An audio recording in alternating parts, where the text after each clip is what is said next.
Assalamualaikum warahmatullahi wabarakatuh.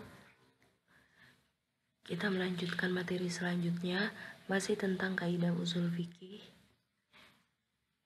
Minggu sebelumnya kita sudah membahas tentang kaidah amar dan nahi, dan selanjutnya kaidah am dan khas. Yang pertama, kaidah am. Am secara bahasa adalah umum, merata, atau menyeluruh. Sedangkan menurut istilah, menurut Abdul Hamid Hakim adalah al-amu huwa lafdul mustaghriqu bi jami'i ma yasluhu lahu bihasbi wad'i wahidin daf'atan. Dan ada beberapa pengertian dari beberapa ulama lain, tapi pengertiannya hampir sama seperti yang diutarakan oleh Abdul Hamid, yang artinya am adalah lafal yang menunjukkan pengertian umum yang mencakup satuan-satuan yang ada dalam lafal itu tanpa pembatasan jumlah tertentu. Yang artinya am itu diartikan umum yang hakikatnya keumuman lafal itu adalah karena lafal itu sendiri dilihat dari segi karakteristik dan nilainya mengandung arti yang banyak dan tidak menunjukkan kepada objek tertentu saja. Dengan kata lain, suatu lafal ini dikategorikan kepada yang umum jika kandungan maknanya tidak memberikan batasan jumlah objek yang tercakup di dalamnya. Ya intinya am itu umum, tahu kan, kalau umum itu berarti ya udah tidak ada kategori tertentu karena dia umum, berarti untuk semua gitu, bisa dikatakan seperti itu. Nah, contohnya di sini misalnya lafaz insan dalam surat Al-Asr ayat 2. Innal insana lafi khusr. Nah, di sini artinya sesungguhnya manusia itu benar-benar dalam kerugian dalam surat Al-Asr itu. Nah, insan artinya adalah manusia. Nah, manusia di sini maksudnya adalah meliputi atau mencakup seluruh manusia, siapapun itu gitu. Jadi insan sendiri tidak dikategorikan misalnya insannya itu khusus wanita aja atau khusus laki-laki saja, atau orang-orang yang sudah balik, nggak ada kata-kata itu. Jadi insan itu mencakup semua manusia atau seluruh manusia. Dan masih banyak lagi ayat-ayat dalam Al-Quran yang memang sifatnya yang bersifat umum seperti itu. Bentuk lafaz am, jadi lafaz umum itu kalau di dalam Al-Quran yang seperti apa sih? Nah, ini yang pertama, lafaz jami'an atau kullu. Jadi kalau ada kalimat jami'an atau kullu dalam Al-Quran, berarti itu bersifat am atau bersifat umum. Contohnya dalam surat Ali Imran ayat 185 ada kullu nafsin dha'iqatul maut. Kullu artinya adalah tiap-tiap. Berarti tiap-tiap di sini semua yang berjiwa akan merasakan mati. Tidak ada pengecualian sama sekali. Berarti semua pasti akan merasakan mati. Kemudian ada lagi dalam surat Al-Baqarah ayat 29, huwallazi khalaqalakum ma fil ardi jami'an. Dialah Allah yang menjadikan segala yang ada di bumi untuk kamu. Jadi untuk ayat yang ini jami'an, apa saja, semua yang ada di muka bumi dijadikan Allah untuk manusia. Berarti apapun yang ada di bumi, jami'an, semua yang ada di bumi gitu. Berarti kalau misalnya dalam Al-Quran ada kalimat kullu atau jami'an, berarti itu bersifat am atau termasuk kaidah am, kaidah umum. Kemudian yang kedua ada lafaz mufrad yang dima'rifatkan oleh alif lam yang menunjukkan jenis. Jadi lafadz mufrad itu artinya satu ya. Mufrad itu berarti belum ketambahan apa-apa, kalimat dasar yang dima'rifatkan oleh alif lam. Ma'rifat itu apa gitu. Ma'rifat itu kata benda yang berarti khusus dan memiliki kandungan arti tertentu sehingga membuat orang yang berbicara dan mendengar sudah memahami apa yang dimaksud. Jadi kenapa ditambah al-ma'rifat? Di sini al-ma'rifat fungsinya adalah untuk memberikan pengertian khusus, ada arti khusus, ada kandungan arti tertentu gitu. Nah di sini kalimat contohnya adalah azaniyatu. Dalam surat An-Nur tuh ayatnya azaniyatu wazani gitu. Jadi zaniyah ketambahan alif lam ro di sini. Yang artinya adalah perempuan yang berzina dan laki-laki yang berzina, maka deralah tiap-tiap seseorang dari keduanya 100 kali dera. Maksud ayatnya kan az-zaniyatu waz-zani fajlidu kulla wahidin minhuma mi'ata jaldah.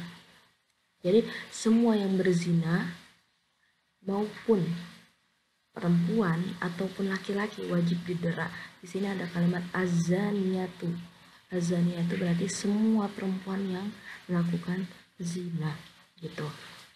Kemudian yang ketiga ada lafadz jamak yang dima'rifatkan dengan alif lam yang menunjukkan jenis suatu kalimat. Jamak kalau tadi kalau satu artinya mufrad, kalau jamak berarti artinya banyak. Contoh lafadznya itu al-mutallaqatu, itu udah kalimat jamak. Kalau kalimat mufradnya itu talak gitu artinya.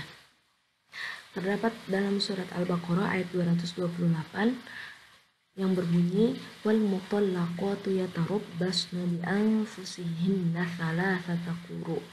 Wanita-wanita yang ditolak hendaklah menahan diri atau menunggu 3 kali quru. Jadi wal mutallaqatu di sini artinya adalah yang ditalak. Berarti semua wanita yang ditalak berarti dia harus menunggu 3 kali quru gitu, atau 3 kali suci dari haid gitu. Atau kemudian yang keempat, lafadz mufrad dan jamak yang dima'rifatkan dengan idhofah. Aduh, tambah bingung kan, tadi ada ma'rifat, kemudian ada idhofah. Ini masuknya dalam apa ya, bahasa Arab sebenarnya. Idhofah sendiri penyandaran suatu kalimat isim kepada kalimat lain untuk menunjukkan kepada pengertian yang lebih khusus atau menggabungkan 2 kalimat isim. Ya udah, kita nggak usah mikirin arti ma'rifat sama idhofat kalau bingung, karena ini pelajaran bahasa Arab untuk ma'rifat, idhofah. Jadi untuk ini kasusnya kita pelajarin aja. Oh, kalau lafadz mufrad dan jamak itu yang dima'rifatkan dengan idhofah, contohnya lafadznya adalah ni'matullah. Jadi di sini artinya adalah terdapat dalam surat Al-Baqarah ayat 231, wadzkuru ni'matallahi 'alaikum, dan ingatlah nikmat Allah padamu. Jadi nikmat Allah Subhanahu wa taala di sini meliputi segala macam nikmat, bukan hanya nikmat harta, tapi nikmat bernafas itu juga salah satu nikmat dari Allah. Kemudian yang kelima ada isim mausul. Isim mausul itu adalah kata sambung. Kata sambung di sini contohnya ada alladzina, kemudian ada alladzi, kemudian ada allati, kemudian allai. Nah, berarti setiap nemu ayat yang ada isim mausul berarti itu termasuk ke dalam kaidah umum. Ini nih contohnya terdapat dalam surat An-Nur ayat 4, walladzina yarmunal muhsanati, dan orang-orang yang menuduh wanita-wanita yang baik. Jadi penjelasannya, siapa saja yang menuduh wanita baik berbuat zina, maka wajib didera 80 dera. Banyak ya sebenarnya kalau walladzina amanu. Nah, ini banyak contoh isim mausul ini. Kemudian yang keenam, isim istifham yang artinya adalah kalimat tanya. Lafadznya seperti apa? Ma, man, mata, kapan, aina, mana. Ini contohnya juga banyak dalam Al-Quran. Salah satu contohnya terdapat dalam surat Al-Baqarah ayat 214, mata nasrullah, yang artinya adalah bilakah datangnya pertolongan Allah gitu. Berarti dalam Al-Quran jika ketemu sama kalimat ini berarti termasuk dalam kaidah am. Kemudian ketujuh, isim nakirah sesudah lam nafi. Ini terdapat contohnya yaitu dari sabda Rasulullah sendiri yang berbunyi la hijrata ba'dal fathi. Tidak ada hijrah setelah penaklukan kota Mekah. Maksudnya semua orang muslim yang berpindah dari negara orang non-muslim ke negara orang muslim tidak dinamakan hijrah. Kemudian yang terakhir, lafaz-lafaz yang meliputi. Ini ada kalimat ma'syaro, kemudian ma'asyiro gitu kan, biasanya ma'asyirul muslimin gitu. Ada ammah, kemudian ada sair, ada kafah. Ini lafaz-lafaz ini artinya adalah semua gitu. Berarti di sini termasuk kaidah gitu. Contoh kecilnya biasanya kadang kalau ada yang berkhutbah biasanya menyebutnya ya ma'asyarul muslimin gitu kan. Itu berarti menunjukkan kepada semua orang, tapi belakangnya ada muslim, berarti semua orang muslim begitu. Kaidah khos, tadi am, sekarang khos. Kalau am artinya umum, kalau khos artinya khusus atau tertentu. Dan menurut istilah adalah al-lafdul ladzi yadullu ala makna wahidin, lafal yang menunjukkan satu makna tertentu. Makna tertentu tersebut biasa menunjukkan perorangan atau menunjukkan satu jenis seperti perempuan, atau menunjukkan bilangan seperti 5, 7, 12 atau macam-macam, atau suatu kaum atau sekumpulan atau sekelompok dan masih banyak sebagainya.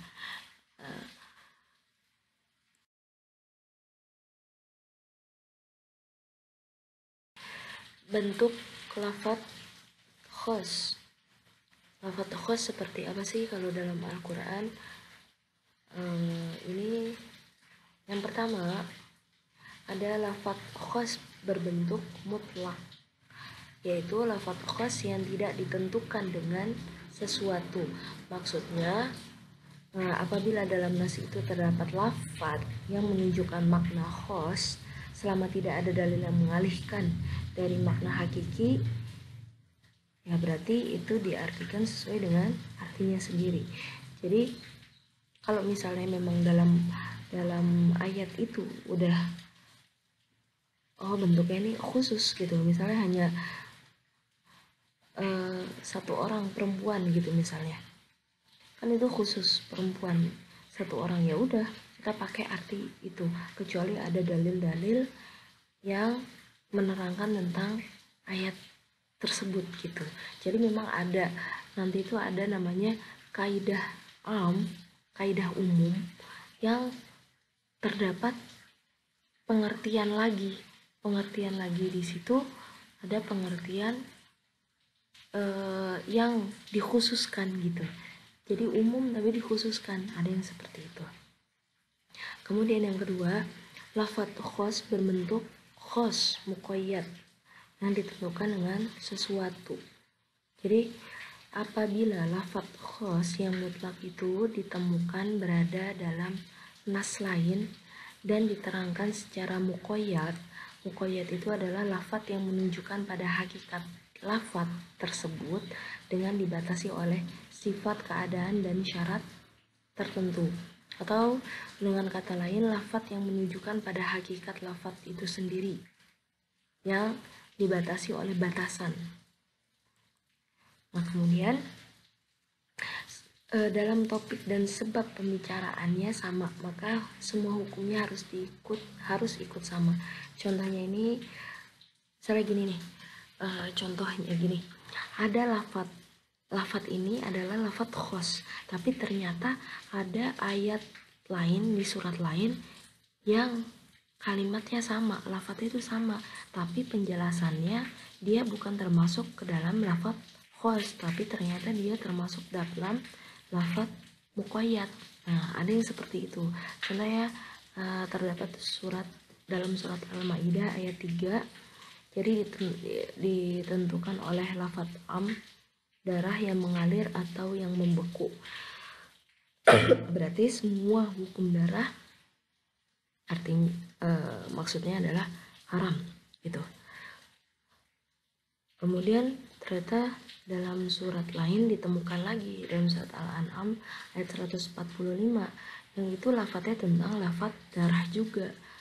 Nah, tapi di situ ternyata darah di sini bukan termasuk ke dalam lafadz khos, tapi lafadz muqayyad gitu. Jadi tergantung, kalau muqayyad kan ada batasan-batasan atau ada karakteristik sifat gitu. Berarti dalam ayat itu memang kita perlu banget tahu artinya, tafsirannya, biar tahu ini khusus atau maksudnya ke dalam lafadz muqayyad. Nanti dijelaskan secara mendetail tentang lafadz muqayyad itu seperti apa. Itu nanti kaidah selanjutnya. Kemudian yang ketiga ada lafadz khos berbentuk amar atau berbentuk perintah. Maksudnya apabila lafadz khos berbentuk amar atau mengandung arti amar, hukumnya berarti wajib. Contohnya itu dalam surat Al-Maidah ayat 38. Wasariqu wasariqatu faqta'u aydiyahuma. Laki-laki yang mencuri dan perempuan yang mencuri. Nah, di situ udah berarti udah khusus ya, laki-laki yang mencuri dan perempuan yang mencuri. Itu mengandung arti amr. Kemudian yang terakhir lafadz khos berbentuk nahi atau larangan. Maksudnya adalah jika lafadz khos itu mengandung arti nahi, hukum yang terkandung di dalamnya adalah haram. Ini terdapat dalam surat Al-Baqarah ayat 221. Wala tankihul musyrikati hatta yu'min, yang artinya adalah dan janganlah kamu menikahi wanita-wanita musyrik sebelum mereka beriman. Jadi dalam ayat tersebut terdapat larangan. Pada ayat tersebut menunjukkan hukum haram menikahi wanita-wanita musyrik. Namun apabila terdapat tanda yang memalingkan lafadz dari arti yang sebenarnya karena adanya qarinah, maka perintah hukumnya harus disesuaikan dengan tanda tersebut. Maksudnya misalnya ada dalil lain gitu, memungkinkan mengandung arti makruh, doa, irsyad, dan lain sebagainya. Jadi ini bentuk-bentuk lafadz khos dalam Al-Quran. Sebenarnya untuk pengertian amr dan khos ini masih cukup banyak, apalagi yang di LKS. Di situ ada taksis, macam-macam taksis dan lain-lain, tapi ini saya bahas cuma kayak dasarnya aja gitu. Memang belajar seperti ini menyulitkan juga, jadi bingung ngajarnya kayak gimana, pastinya susah banget dimengerti, dan saya juga susah banget menjelaskannya karena ini masuknya ke fikih. Udah, ini cukup kalian ya udahlah, intinya tahu lah lafadz am itu apa, khos itu apa, gitu aja cukup. Mungkin ini aja yang bisa disampaikan. Terima kasih dan mohon maaf jika ada salah-salah kata. Wassalamualaikum warahmatullahi wabarakatuh.